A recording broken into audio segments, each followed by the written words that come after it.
Who do we blame for this? Because the blame game is about to start. Hello everyone and welcome to Let's Talk Raptors. I'm your host Hisham, my channel where you get reviews, analysis, predictions, and hot takes on all things Raptors as well as some NBA.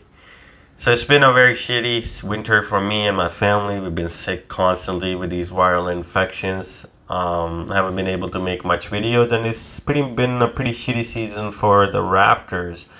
And they haven't been a team worth making many videos about anyways.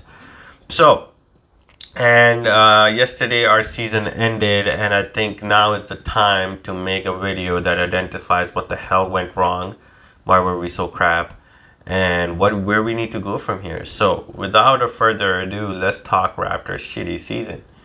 Throughout the whole season, and I apologize guys, my voice, I'm sick right now, but this video needed to be made. The Raptors throughout this whole damn season did not look like a team that can compete. Yes, we started off, with Pascal looking like an MVP, Freddie looking pretty good, Gary Trent Jr. finally fitting in, Scottie seemed like he was taking the next steps in regards to his shooting, Precious coming up, doing very well, and then it just went to shit afterwards. We just never were the type of team that you could say was going to win every game or was going to be competitive in every game. We gave away games to teams that we should have beaten badly, but we just didn't have it. And that's exactly what happened yesterday. We had an 18-point lead, which we gave away. We missed 18 free throws. And for some reason, it just seemed like this team no longer had the chemistry or the drive to fight like dogs that they did sometimes during the season. But again, they were very inconsistent in regards to that. And as a fan, by I think it was January, you had a realistic understanding that the Raptors were not going to go anywhere. They were not going to be able to compete with the likes of Milwaukee, Boston, even Philadelphia, and especially teams in the Western Conference, because it just seemed like something was wrong. And the things that I was able to identify that were wrong, there's two of them, and they're pretty big ones because they are the ones that pretty much decide how the hell the team's going to perform. Number one is the personnel. The Raptors in a league that is known for three-point shooting, that relies on three-point shooting, had personnel that can't shoot the three. After the All-Star game, once we made the trade for Jakob Poeltl, in our starting lineup, one guy is the only guy that was known to shoot threes, which was Fred VanVleet. Otherwise, the Raptors had Jakob Poeltl, who again, offensively, you don't even expect him to shoot two-pointers. Pascal Siakam, who has never been consistent on the three-point, and often teams would say, let him shoot that, because if I close up hard on him, he's going to get by me and get to his two-point shot, which he's really good at. So instead of taking the chance of letting him shoot a shot he's going to score on 50% of the time, which would be a two-pointer, I let him try a three-point shot with a hand in his face, really half-assing it, and he's likely going to miss that 70% of the time. Then we got OG Anunoby, who was injured, a lot of times, and for some reason, he's only good at the three-point shot from the corner. Then we have Scottie Barnes, who could only shoot three-pointers once or twice and didn't make many of them either. So your starting four are people that cannot shoot the three-point shot. Then we move on to the bench. There, again, the Raptors did not have the personnel. Who do you have? Delano Banton, who can't shoot the three for shit. You have Malachi Flynn, who can't shoot the three for shit. You have, what's his name? Downton Jr., who's, maybe, but no, not really. Thaddeus Young, who you gave up a first rounder for, who I guess was only there for veteran presence. Can't shoot the three for crap. Who else is there? You got Christian Coloco, who can't shoot the three. You got Ron Harper Jr., who can't shoot the three. The only guy that you signed that could shoot the three, the coach decided never to play him, which was Joe Weiskamp, I think his name is. And I'll get to the coaching part of it. And also the guy who could actually shoot the three pretty well and rebound, you released him in Justin Champagny. So in a league where you need 3-point shooting, oh yeah, and I forgot about Precious can't shoot the three. And Chris Boucher, the guy with the most broken shot, is your only guy coming off of the bench that can actually shoot the three. So out of your 15-man squad, you got two people who can shoot the three at least 35 to 40%. So in a league where you need 3-point shooting, 13 people on your roster can't shoot the three at least 30% or above, or at least well enough in major situations. So how do you expect to be successful? So a lot of this blame falls on the Raptors' ability to sign personnel or trade for personnel. I understand Masai Ujiri has always been a guy that holds cards close to his chest, but his band-aid of getting Jakob Poeltl didn't really help because it just congested the paint even more. It helped us defensively, no doubt, but offensively, even the pick and roll was difficult because the Raptors couldn't space the floor. Because all the teams were like, okay, for the starting five, can't shoot a three, so let's pack the paint as much as we possibly can and force them to shoot the three. Let's see what the hell they can do. And the Raptors shot the three horribly this year. The guy I forgot about was Gary Trent Jr. He can shoot the three, but I'll get to why he wasn't as effective this season. So overall, the personnel were horrible. Your bench was pretty much horrible because the signings that Raptors did or the trades that the Raptors made for Thad Young, Otto Porter Jr. didn't really pan out to give us anything at all. Inexperience. And that was further contributed, and I think this is the most important reason why the Raptors sucked this year, was the coaching. I think Nick Nurse this year was a horrible, horrible coach. He was more concentrating on the other aspects of the game rather than concentrating on the mistakes that the Raptors were making. And by other aspects, I mean he was always arguing with the refs. He was looking at, trying to win in a way that doesn't lead to prolonged success. Building, youngsters, exposure for the youngsters to be able to get to the point where they are effective contributors. And Nick Nurse did that. I think with him coaching this year, the team just seemed to have, lost his, have shut their ears to his voice. It seemed like he created a negative, environment where people were no longer having fun. And as a coach, he wasn't able to figure out the offense that was required in order to ensure that this team succeed with the talent that they did have. A lot of our plays were people like OG, Pascal, Scotty Barnes, and, Precious Achua sitting on the 3-point line when they can't shoot it that well. He never ran plays where it was focused on us playing in the post, in the paint, where all these guys are effective. His offensive schemes were horrible. They involved a lot of isolation, and it meant either Pascal is going to be dribbling at the top of the key and trying to run through something, or Freddie VanVleet is going to try to do something. Everybody else was just a spectator in his offense. And that probably led to the negative, chemistry between the team because everybody wants to get involved, especially all these young guys. The Raptors are a very young team.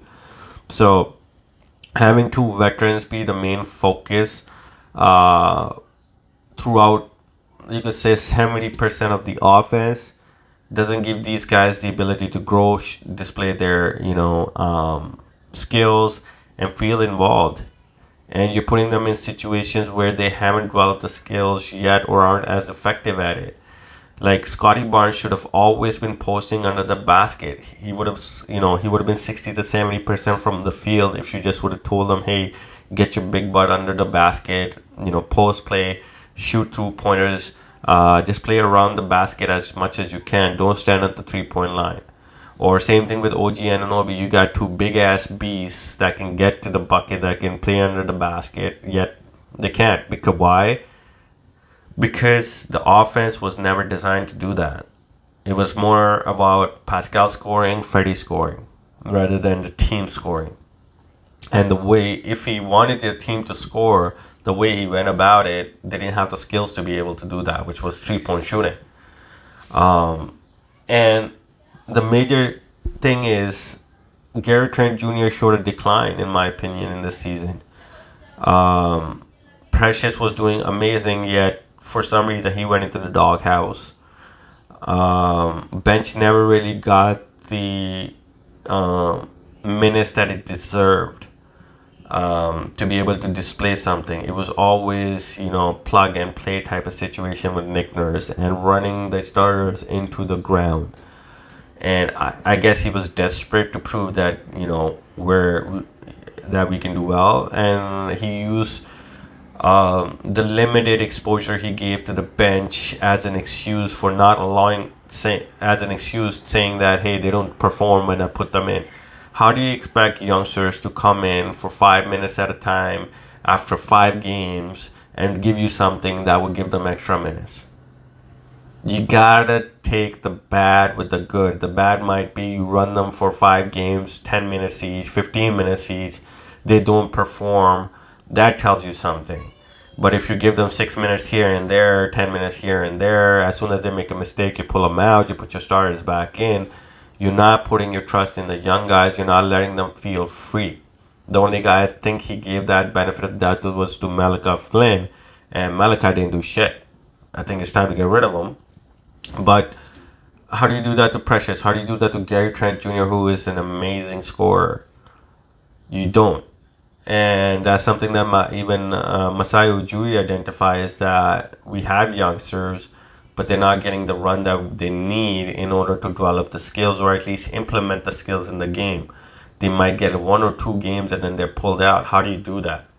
Your season was going to shit anyways. It was an issue from the start. I'm pretty sure if he had, a bench unit, kind of like how Dwayne Casey had 5 guys coming off of the bench. I'm not saying you have all of them, but you had set rotations. With injuries, of course, it's plug in and plug out. But you had set rotations. People expected minutes, regardless of how they performed, for at least 10 to 15 games. You would have seen the results of the bench improving, the starters feeling, there being more chemistry between the team, everybody feeling involved. And it just didn't happen. And it all falls on Nick Nurse, because he's the one who gets to decide those things.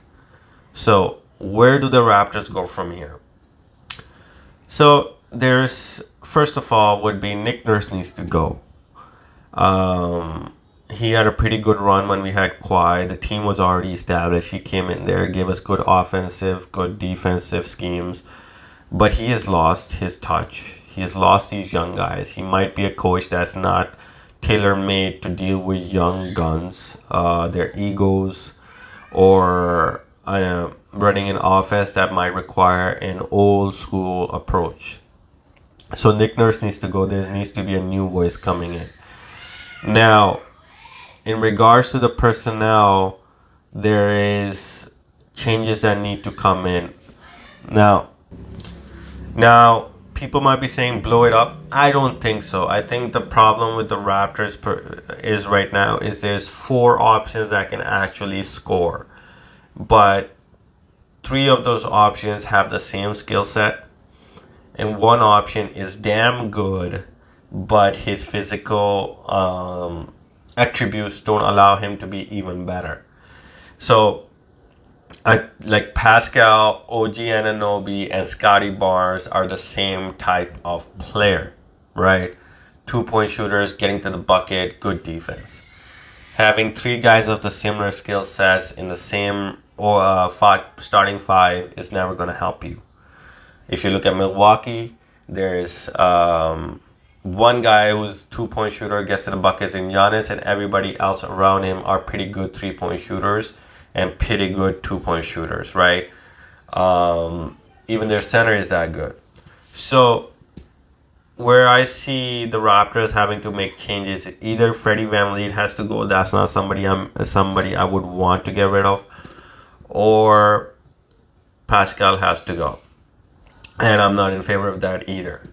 But one of those two changes have to be made, unless, which is highly unlikely that these two players at this juncture of their careers will be accepting, is that Scotty and OG Anunoby are going to be the offensive weapons moving forward, and you surround them with shooting. You don't have to have, and I'm sure Freddie won't be accepting of that. Pascal won't be accepting that, because they're getting into the mid of their prime, whereas OG is getting to the start of his prime, and Scotty's still too young, but he's gonna get there. But he needs more responsibility on the offensive end. So the way I see it, the Raptors need to move on from one of these two guys, bring in more shooting in our starting five as well as our bench. If Gary Trent Jr. is going to be cheap, then keep him. Otherwise, sign and trade. If you can't sign and trade, find somebody else. The fact is, the Raptors need more shooting in their starting lineup. They need, in my opinion, they need to put Scotty Barnes at the point guard position. Let him be the guide. Put shooting around him, kind of like how you do with Giannis, how you do with most of LeBron's teams.